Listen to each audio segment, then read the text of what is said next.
નમસ્કાર મિત્રો, સ્વાગત છે તમારું મારી YouTube channel Mehul Mavani education and culture. મિત્રો, ફરી પાછા ઉપસ્થિત છીએ એક નવા જ્ઞાન, એક નવા અધ્યાય સાથે.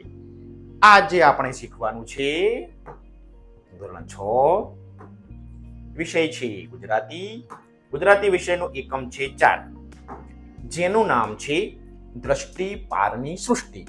મિત્રો, આપણે આ એકમના શબ્દાર્થ અને સ્વાધ્યાય આ અંગે આ વિડીયોમાં ચર્ચા કરીશું.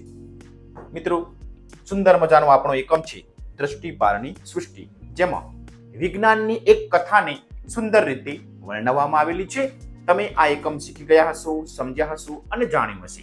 તો મંગળ ગ્રહ ઉપર માણસને જે શોધવા માટે યાન મોકલ્યું છે અને ત્યાં છોટો નામના છોકરા દ્વારા જે એક બટન દબાવી દેવામાં આવે છે અને તેના કારણે જે ગડબડી થાય છે તેનું સુંદર મજાનું વર્ણન આપણી સમક્ષ કર્યું છે. જોડે જોડે બીજા ગ્રહ ઉપર કે અવકાશમાં આપણે જવું હોય તો કેવી કેવી તૈયારી કરવી પડે, કેવા કેવા સાધનોની જરૂર પડે, તેની સુંદર મજાની માહિતી આપણને આ એકમમાંથી મળી રહે છે.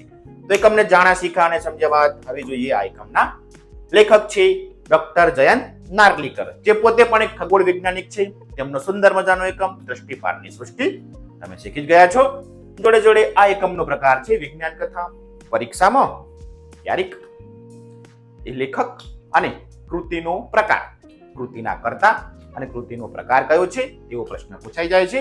તો ફરીથી આ એકમના લેખક ડોક્ટર જયંત નાર્લિકર અને પ્રકાર વિજ્ઞાન કથા. બે વસ્તુ ક્લિયર. ચલો હવે જોઈએ